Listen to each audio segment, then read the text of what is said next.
안녕하세요, 독자 여러분. 저는 최근 재혼한 남자입니다. 흔히들 말하듯이 똥차에서 벤츠로 갈아탄 장본인이지요. 오늘 제가 들려드릴 사연은 과거 전 부인이 바람난 사건에 대한 폭로라고나 할까요?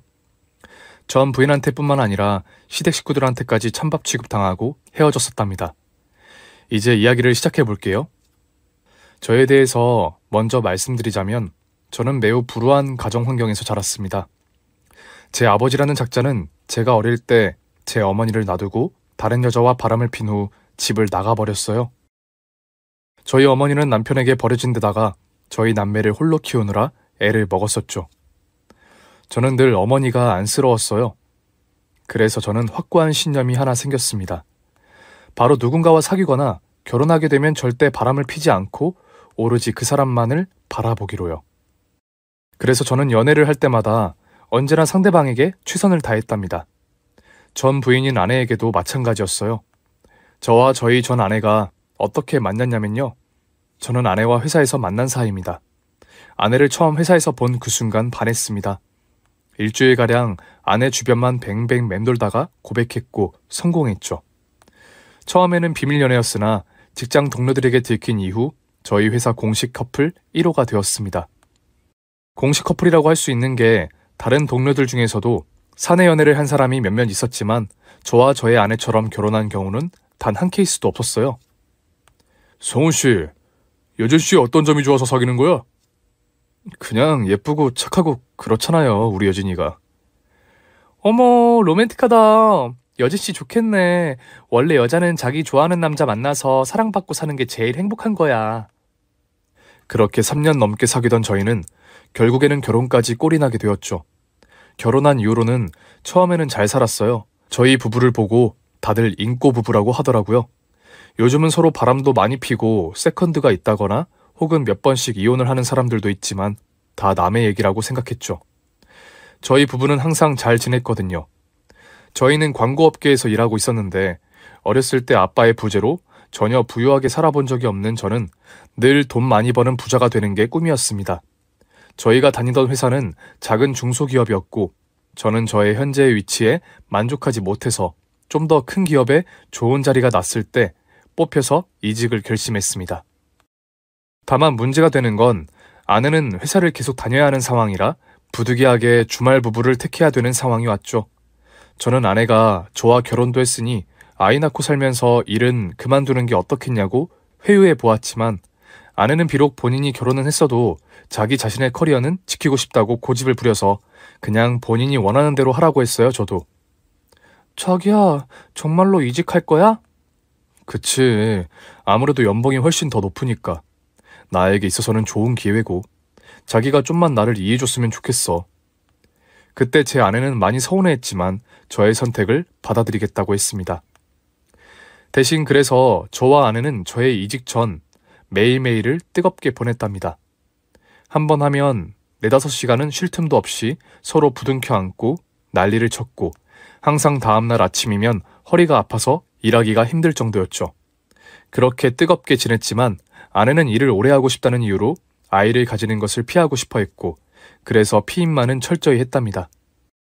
지금 생각해보면 그 피임도 어쩌면 저와 아이를 가질 정도로 저를 좋아하지 않아서 그랬던 건 아닌가 싶기도 하네요. 일은 핑계였을지도 몰라요. 어쨌든 저는 회사를 이직하면서 회사 근처로 투룸을 얻어 이사를 가게 되었고요. 대신 저희는 영상통화도 하는 등 서로 먼 거리에 있는 그리움을 풀었죠. 자기야, 언제 올 거야? 이번 주 주말에 놀러 가자. 괜찮아? 그럼 우리 이쁜 자기 보러 내가 달려가야지. 자기 생각하니까 나 못 참겠어. 지금 바로 날아갈까? 자기야, 뭐 잊은 거 없어? 저희는 이렇게 전화통화를 자주 했었어요. 저는 주말에 집에서 조용히 쉬는 걸 좋아하는 소위 집돌이였지만 주말 부부가 된 이후부터는 저희 아내와 주말밖에 만나지 않다 보니 제 집돌이 생활을 반납하고서라도 아내와 추억을 쌓으려고 여기저기 놀러 다녔어요. 지금 생각하면 진짜로 그런 사람한테 제 휴식 시간을 준 게 너무 아깝네요. 왜 전 부인에 대해 이렇게 안 좋게 말하는지는 제 말을 끝까지 들어보시면 알 겁니다. 그러면서 저는 새 회사 생활에 적응해 갔죠. 하지만 주말 부부 생활이 길어질수록 아내와는 연락이 되는 빈도수가 줄기 시작했어요. 또한 저의 생일이 주말이었는데도 그날 출근해야 하는 상황이 생겨서 만나지 못한 적도 있었죠. 당연히 저희 둘 다 서운해했었죠. 이렇게 만나는데 지장이 생기면서 점점 문제가 생기게 된 것 같아요.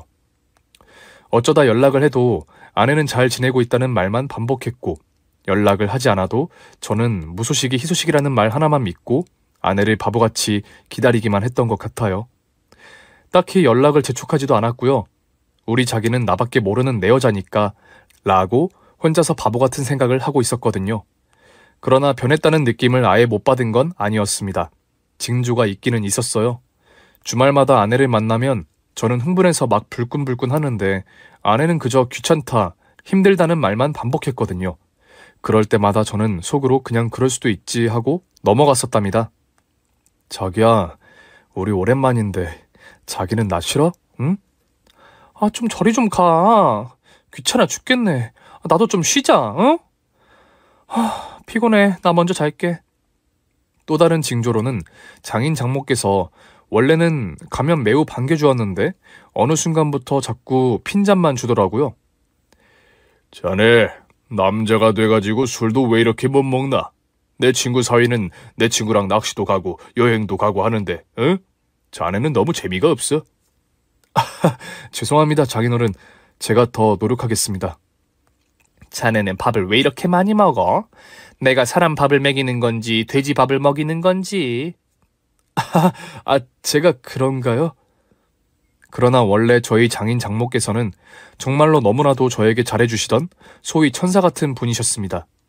특히 장모님은 제 생일이라 하면 한과를 만들어주고 아내 집에 아내와 함께 방문하면 용돈을 주머니에 찔러 넣어주는 정말 저를 좋아하시는 분이셨습니다.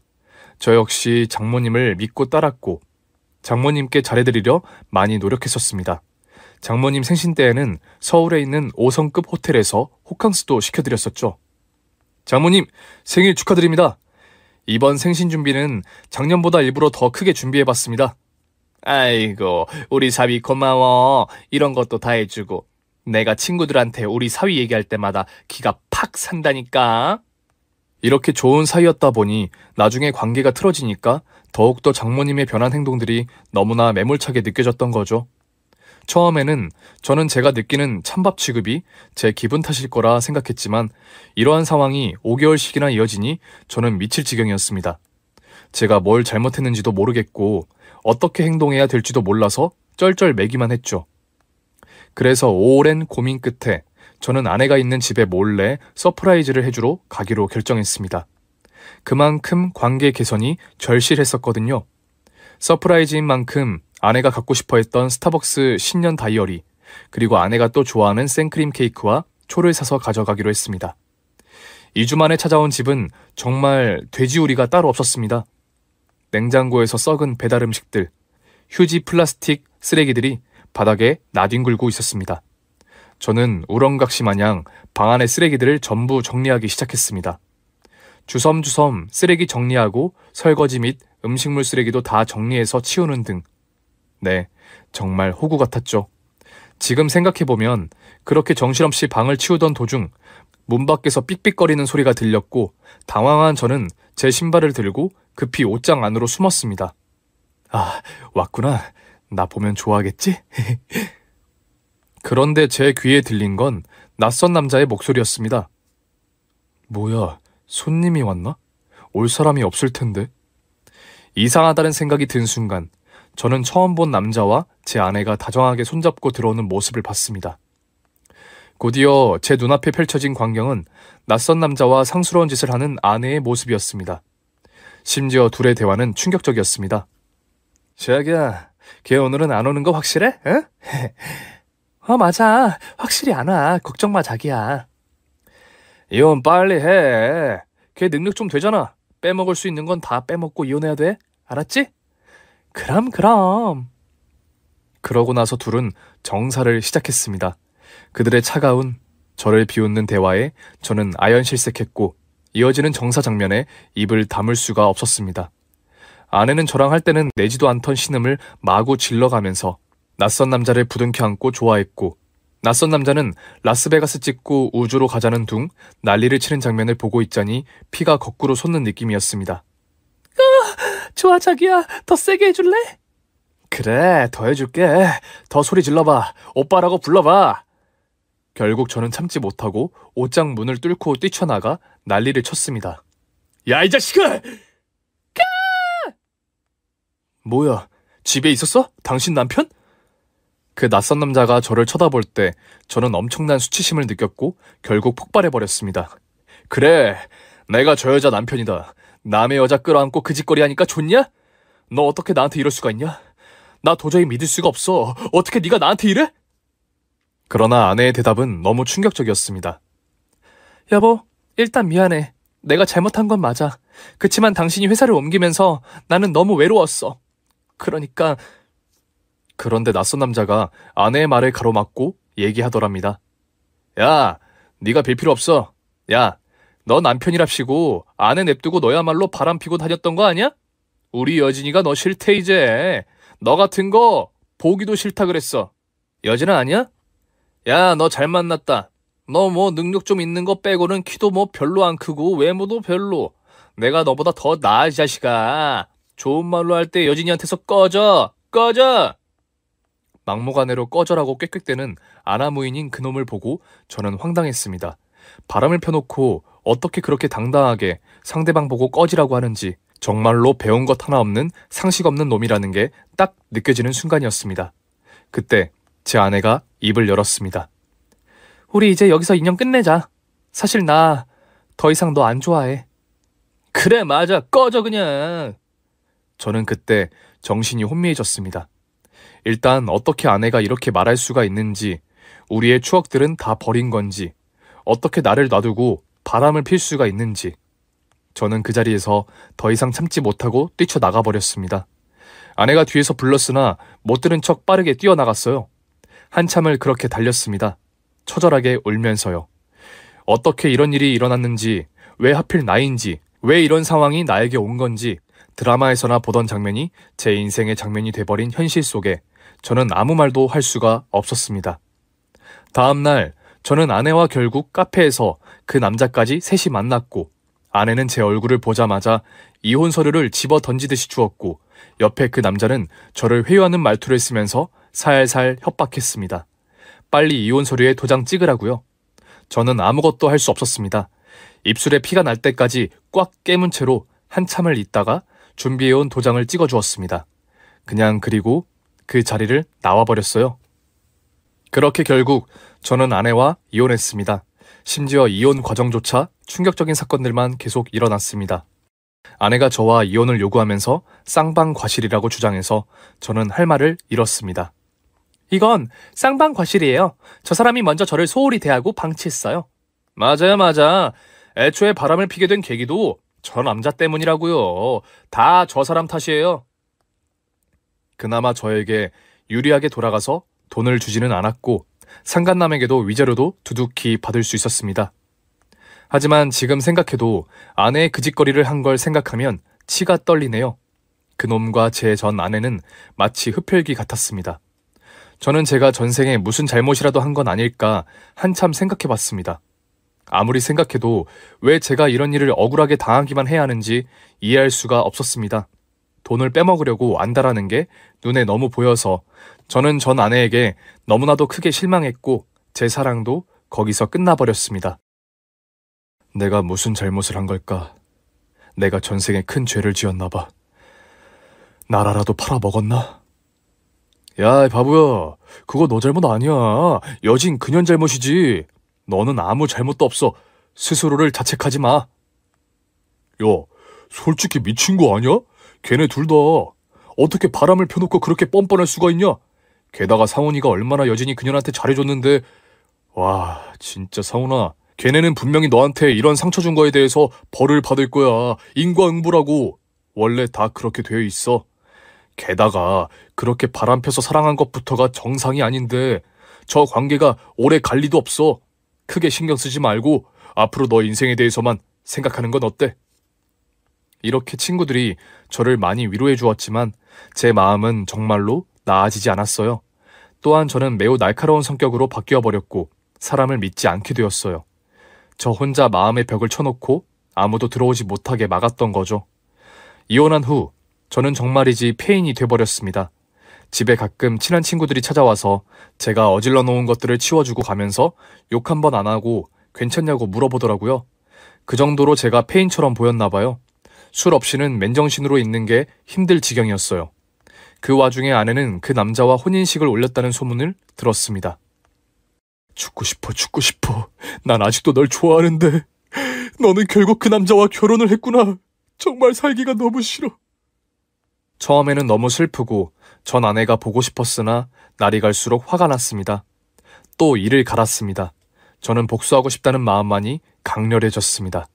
아내와 찍었었던 사진들을 불태우고 아내가 선물해준 물건들을 집어 던지고 어디 두고 보자 이런 마음이었죠. 그렇게 폐인으로 며칠을 있다 보니 내가 나 스스로에게 이렇게 가혹할 필요가 없다. 그것도 그딴 년 때문에 이렇게 생각이 되었고 마음 정리가 필요하다는 생각이 들었습니다. 잘 다니고 있었던 회사 역시 때려쳤습니다. 저는 제 인생을 포기하고 스스로에게 가혹하게 굴고 있었다고 느껴져서 더 이상 그렇게 살지 않기로 마음먹었습니다. 그래서 결단이 필요했죠. 그래서 저는 모든 과거의 기억을 잊고 마음 정리를 하기 위해 나홀로 외국 여행을 계획했습니다.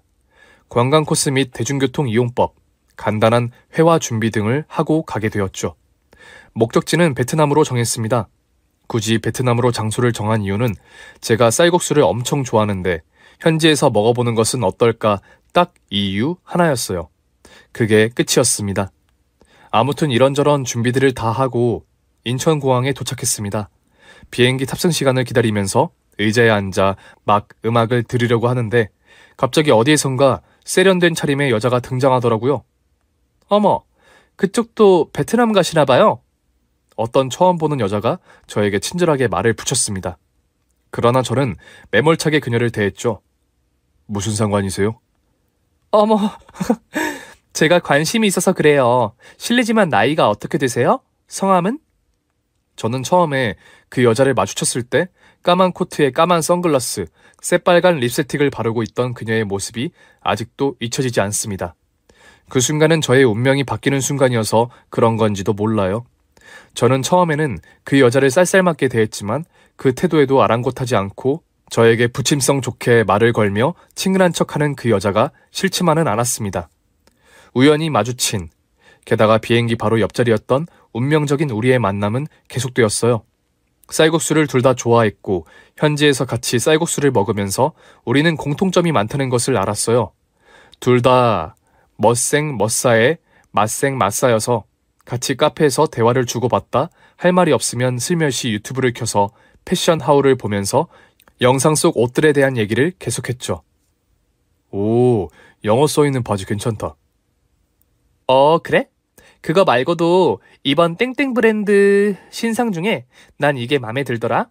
디자이너 땡땡이 맘 크게 먹고 땡땡 브랜드랑 콜라보해서 만든 티셔츠 있잖아. 하나 살까 고민 중인데 자기 생각은 어때? 전 아내는 옷에 관심이 없고 쇼핑하는 것도 귀찮아하는 스타일이었는데 저와 인천공항에서 만난 그녀는 정반대였어요. 저처럼 쇼핑하는 것을 좋아하더라고요. 저희는 3-4간씩이나 쇼핑몰을 구석구석 돌아다녔어요. 그래도 안 힘들었죠. 취미가 비슷한 사람을 만나는 게 참 행복하더라고요. 제가 똥차에서 벤츠로 갈아탔다는 얘기는 거짓말이 아니에요. 폐인이 되고 다니던 회사조차 그만두었었던 저는 창업을 결심했으나 자금이 부족해서 대출을 받을까 하고 여자친구가 된 그녀에게 이 이야기를 했죠. 그런데 여자친구가 갑자기 한 번도 가본 적이 없는 자기 집에 놀러 오라고 권유를 하더라고요. 창업 얘기를 한 그날 저녁, 저는 여자친구와 함께 여자친구의 집에 방문을 했습니다. 그런데 저는 너무 놀랐어요. 부자들만 산다는 성북동의 고급 빌라, 넓은 대리석 바닥과 집안 곳곳 놓여있는 값비싼 장식품들 및 미술품들. 제 여자친구가 어떤 사람인지 잘 안다고 생각했는데 아니었더라고요. 저를 반갑게 맞이해주신 여자친구의 부모님은 굉장한 분들이셨어요. 어머님의 경우 명문대 미대 출신으로 서울에 있는 미술관을 운영 중이고 작품 활동도 활발히 하고 계신다고 하셨습니다. 아버님은 스카이대학 정외과 출신으로 이름만 들으면 알만한 정계의 인물들과의 인맥까지 있으신 대단한 분이었어요. 여자친구 집에서 초대된 그날, 여자친구가 아버님께 애교를 부리며 저를 잘 봐달라고 부탁했습니다. 아빠, 우리 자기 되게 잘생겼지? 이번에 창업한대. 멋있지 않아? 아빠 미래에 성공할 우리 자기한테 투자해볼 생각 없어? 아버님은 제 얘기를 들어보시고는 선뜻 창업 자금을 대주겠다고 하셨습니다. 정말이지 너무나 감사했고 저는 이 자원을 계기로 아버님과 매우 친한 사이가 되었습니다. 저는 지원만 받은 것이 아니라 연예인이나 정치인 등 유명인들도 아버님을 통해서 소개받게 되었어요. 제 지금의 아내를 만난 것은 단순 행운 그 이상이었어요. 제 인생이 바뀌게 된 계기였고 저는 셀럽 파티 같은 것에도 종종 아내와 함께 다니게 되었어요. 또한 제가 차린 회사는 광고 회사였는데 광고 영상을 만들 때 아버님이 아는 연예인 출신인 지인분을 소개해 주셔서 보다 저렴한 가격으로 그분을 섭외하였던 적도 있고요.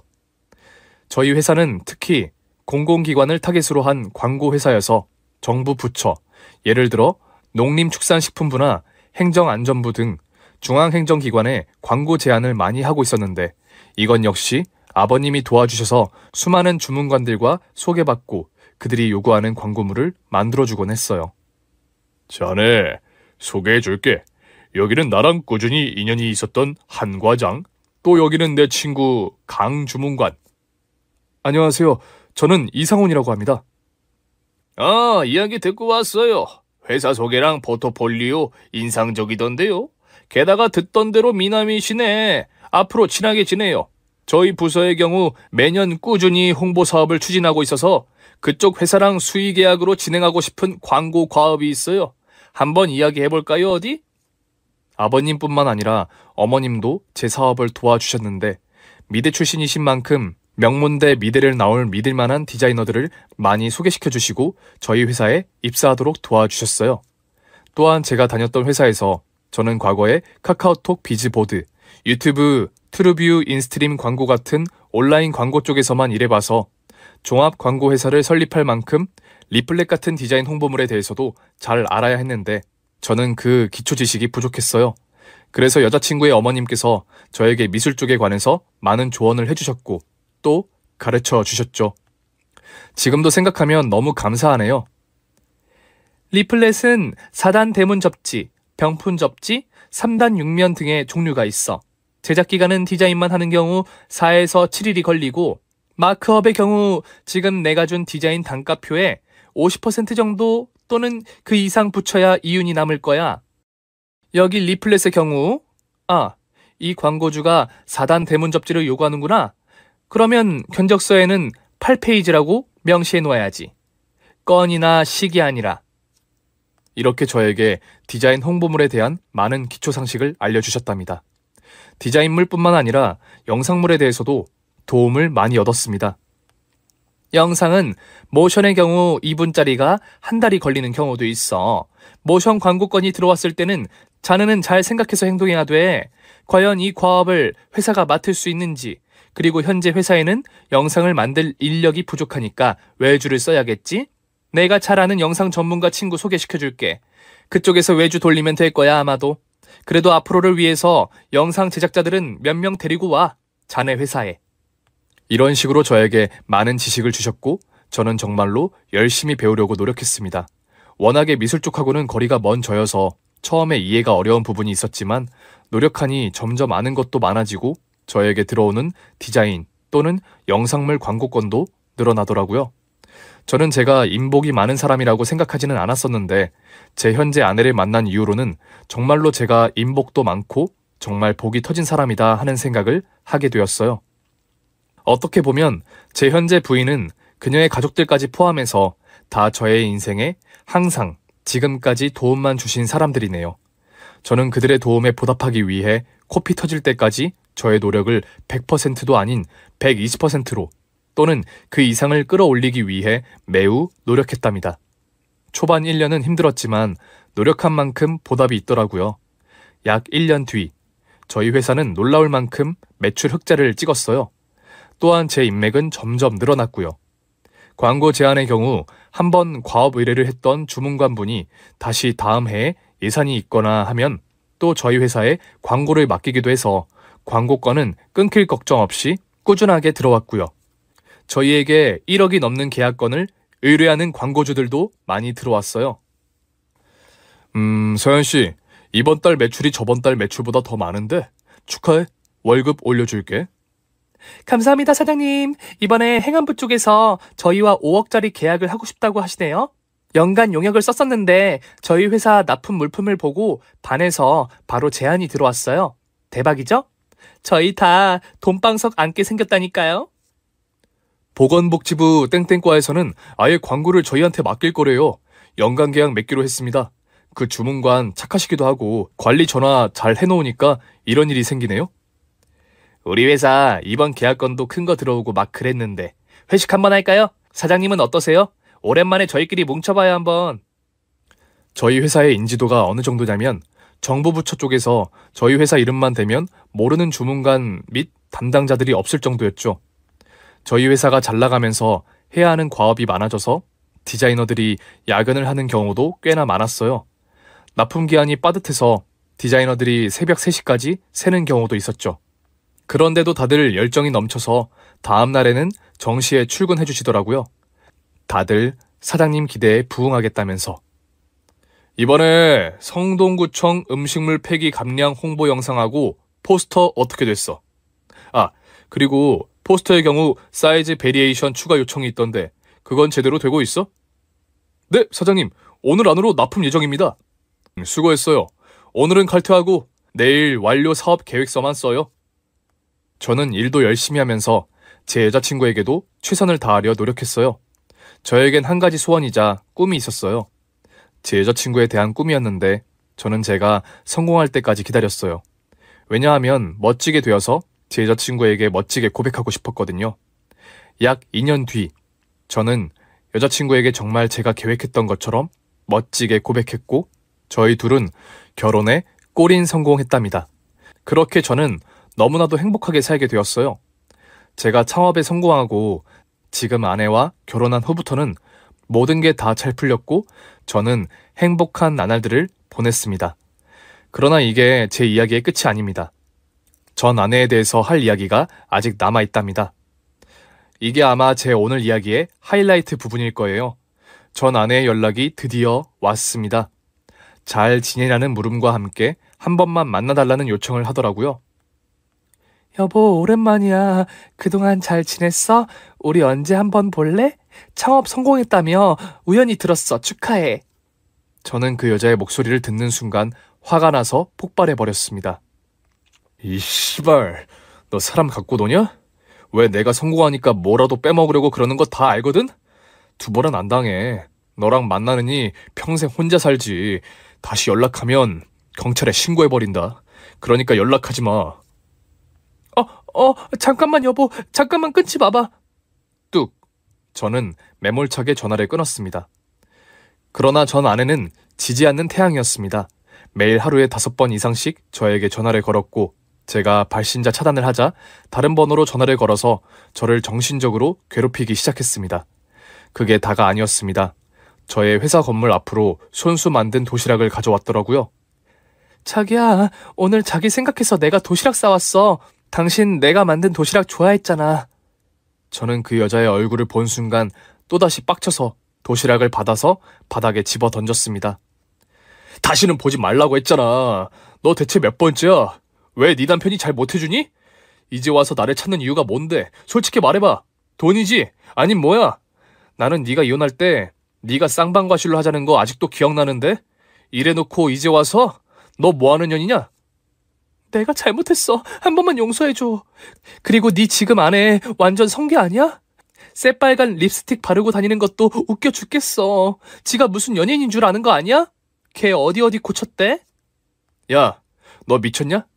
너가 뭔데 감히 우리 아내한테 그런 말을 해? 너 같은 거보다 훨씬 더 멋지고 예쁜 우리 아내한테 안 되겠다. 야, 너 명예훼손에다가 스토킹으로 신고해버리기 전에 썩 꺼져. 그렇게 도시락을 던져버리니까 그 여자 얼굴이 하얗게 질리더니 얼마간은 잠잠했습니다. 저희 회사 직원들도 다들 쑥덕거리고 사실 진짜 쪽팔리더라고요. 그렇지만 직원들에게 저의 이야기를 솔직하게 털어놓았어요. 그러니 직원들도 저의 사정을 알고 다들 전 아내를 욕했죠. 전 아내가 막무가내로 사무실로 찾아올 때마다 직원들이 그를 내쫓았어요. 아, 이 아줌마 또 왔네. 아니, 가시라니까요. 한 번만 들어가게 해주세요. 상훈 씨랑 할 말이 있어서 그래요. 미친 거 아닌가? 아, 그쪽 어떤 상황이고 저희 사장님이랑 어떤 관계인지 저희 다 알아요. 저희 회유할 생각하지 말고 그쪽 갈 길이나 가세요. 제발 여기 그만 오시고요.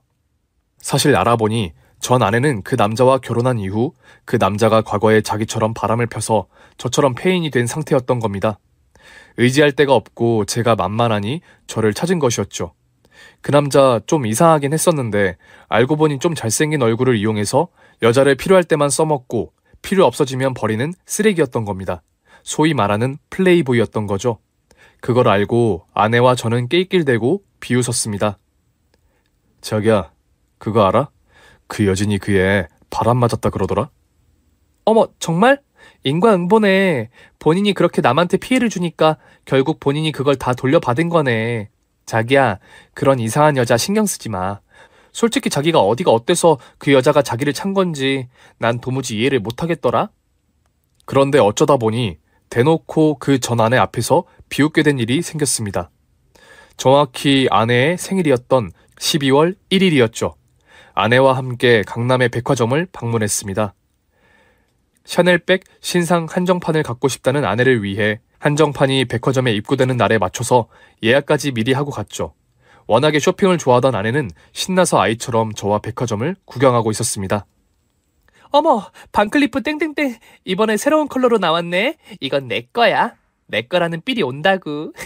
자기야, 나 이거 사줘라. 응? 오늘 자기 생일인데 원하는 거 다 사줄게. 말만 해. 거기서 또다시 전 부인을 만났습니다. 그런데 정말 상황이 너무나도 우스워서 말씀드리지 않을 수가 없네요. 그 전 부인이었던 사람, 샤넬백 스몰 사이즈도 사지 못해서 쩔쩔매고 있더라고요. 남자는 전 아내를 냅두고 바람을 핀 걸로 알고 있는데 어쩐지 그날은 둘이서 백화점을 왔더라고요. 옆에 남편이라는 사람을 박박 바가지를 긁고 있는 모습을 저희 부부가 결국 보게 되었습니다. 어머, 자기야, 걔네 아냐? 맞아. 전현 오랜만에 보네. 와, 진짜 뻔뻔한 건 여전하네. 엥? 쟤네 지금 샤넬... 와, 저 제일 싼 사이즈 백도 못 사서 저 난리를 치네? 어디 한번 맛 좀 보여줄까, 우리? 제 아내는 갑자기 그 부부에게 성큼성큼 제 팔짱을 끼고 빠르게 걸어갔습니다. 내가 시키는 대로 해? 어머, 자기야, 나 생일 선물로 이거 클래식 큰 사이즈로 사줘. 자기 일시불로 되지. 그리고 여기 이 클로버 목걸이. 제일 큰 사이즈로 사줘. 이것도, 그리고 이것도. 현재 아내가 말하는 걸 멍하니 듣고 있던 저는 겨우 눈치를 채고 빠르게 말했습니다. 아, 그럼 우리 자기 생일인데 다 사줘야지. 저희 이 가방 일시불로 살게요. 그리고 이 목걸이 제일 큰 사이즈로요. 계산해 주시겠어요? 현재 아내는 더 심하게 나갔습니다. 어머, 자기야, 쟤네 거진가 봐. 샤넬 작은 사이즈 백도 못 사나 보네? 진짜 불쌍하다. 저와 제 아내는 깔깔대며 대놓고 비웃기 시작했고 저를 쳐다본 전 부인은 화들짝 놀라 얼굴이 새빨개져서 울기 시작했습니다. 가자 빨리. 어머, 어딜 도망가? 야, 니네 남편은 이것도 못 사냐? 야, 너 남편 바람 피고 다니는 것도 다 알아. 다 돌려받았네 결국? 어쩔 거야 이제? 심지어 한술 더 떠서 전 부인과 외도를 저지른 현재 그녀의 남편인 작자가 이렇게 말하더군요. 너, 네가 그 백 갖고 싶으면 네 돈으로 사. 왜 내가 그걸 사줘야 되는데? 아, 맞아. 저기요. 그쪽 창업 성공하셨던데 되게 축하드려요. 얘가 저보고 그쪽처럼 창업하라고 최근에 바가지를 박박 긁어서 너 다시 네 전 남편한테 돌아가라. 아, 맞다. 이제 가지도 못하지? 그때 씩씩대던 전 부인이 갑자기 제 아내의 머리카락을 잡아 당기더라고요. 니까짓 게 뭔데 날 놀려? 죽고 싶어? 그런데 정말 우습게도 전 아내는 저의 아내에게 바로 졌습니다. 사실 제 현재 아내의 키가 꽤 크거든요. 171cm인데 제 아내는 고작 160cm 초반이라 아무래도 덩치 차이가 나다 보니 싸움이 붙으니까 전 아내가 현재 아내에게 밀려서 역으로 머리채를 잡히고 제 아내가 그 여자의 머리를 책상에 밀어붙였죠. 쾅! 아, 잘못했어요. 별것도 아니면서 웃겨 죽겠네. 너 운동도 못하지? 전 아내는 얼굴이 새빨개져서 급하게 도망가려고 뻘뻘대더라고요. 결국 전 아내는 도망쳤고 저희 부부는 서로를 보다가 결국 웃었네요. 자기야, 통쾌하지? 이제 복수한 거지 이제? 정말 고마워 자기야. 나 자기 때문에 완전 사이다 마신 기분이야. 아, 그냥 전혀 더 괴롭힐 걸 그랬나? 아니야, 잘했어. 그 정도가 딱 좋았어. 우리는 웃으면서 백화점 밖으로 나갔습니다. 두 손을 꼭 잡은 채로. 저는 이렇게 처음에는 불행했지만 그 불행을 멋지게 극복하고 오히려 성공했습니다. 저는 지금 현재는 저의 상황에 매우 만족하고 있으며 회사는 잘 되고 있고 아내와의 사이도 좋습니다.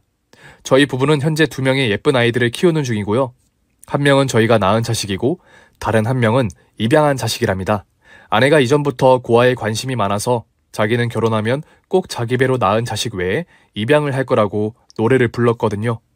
각각 여자아이 1명, 남자아이 1명이고 요즘은 저희 부부는 아이들 놀아주는 재미에 푹 빠져 있어요. 아이들이 한참 호기심 많을 때라 이것저것 물어보는데 너무 귀엽고 삶의 낙입니다. 전에는 남자아이 이름이 태영이인데 태영이가 저보고 왜 다른 커졌다 작아졌다 하는지 저에게 물어보더라고요. 저는 제대로 알려주고 싶기도 하고 뭔가 아이를 위한 답변을 해주고 싶어서 이번 주말에는 아이들을 데리고 천문과학관에 놀러 갈 계획입니다. 여자아이 이름은 태희인데 태희는 돌에 관심이 많아요. 어릴 때부터 자꾸 밖에만 나가면 돌을 줍더라고요. 태희 방에는 그래서 돌이 쌓여 있어요. 태희는 확고한 꿈이 있는데 돌을 연구하는 돌박사가 되겠답니다. 태희는 제주도에 지난번에 놀러 갔을 때에도 현무암으로 만들어진 돌 하르방을 계속 쳐다보고 있었어요. 구멍이 뻥뻥 뚫린 현무암을 보고 신기해 하더라고요. 제 아내와 저는 아이들을 예쁘게 키우는 것 외에도 자주 봉사활동을 자발적으로 다니고 있습니다. 봉사 종류는 다양해요. 어르신들 안마해드리기, 밥 챙겨드리기나 장애인들 수발을 들어주거나 부모 없는 어린아이들 말동무해주기 등등 기부도 꾸준히 하고 있고요. 저희 부부는 돈을 저희가 많이 버는 만큼 사회에 더 많이 베풀어야 한다고 생각하거든요. 일도 열심히 하면서 봉사도 하고 사니까 참 뿌듯합니다. 저는 최근에 버킷리스트를 썼는데 아직도 이루고 싶은 꿈이 많아요. 가보지 못한 나라들도 있고 저만의 옷 브랜드를 만드는 것도 꿈이라 요즘은 주말마다 취미로 옷을 만드는 의상 공부를 하고 있습니다. 이게 처음에는 어렵지만 하다 보면 은근 재미도 있더라고요. 3년 안으로 제 브랜드를 만들 거예요. 아내랑 같이요. 국내 브랜드 중에서는 SJYP라고 부부가 하는 의상 브랜드가 있는데 이 부부를 보니 저희 부부도 이렇게 부부 사업을 하면 좋을 것 같아서 현재 아내와 함께 열심히 옷 만들기를 하는 중입니다. 아내는 미대다 보니 저보다 미적 감각이 좋아서 그런지 더 빨리 옷 만드는 걸 배워서 얼마 전에는 블로그 마켓도 열었습니다. 지인들에게 블로그 마켓을 이용해서 직접 디자인한 옷을 팔았어요. 다른 꿈도 더 있어요. 죽은 뒤에는 장기 기증을 하고 전 재산을 사회에 환원할 생각입니다. 어차피 인간은 무로 태어나서 유로 살다가 무로 돌아간다고 하죠. 아무것도 없이 태어났으니 아무것도 없이 죽어야 하지 않을까요? 저희의 다사다난했던 이야기는 여기서 마무리 지을게요. 어떤가요, 오늘의 이야기가? 오늘 이야기는 진짜 해피엔딩이었어요. 주인공은 처음에 불행이 차였지만 그것을 극복하고 멋진 아내를 얻고 멋진 창업 성공을 이루어내었죠. 그리고 그 이후에도 계속 차근차근 본인의 꿈을 이뤄가며 행복하게 사는 모습이 보기가 좋죠. 이번 이야기가 재밌으셨나요? 재밌으셨다면 구독과 좋아요 꼭 부탁드립니다. 감사합니다. 다음에 또 재미있는 이야기로 찾아뵐게요.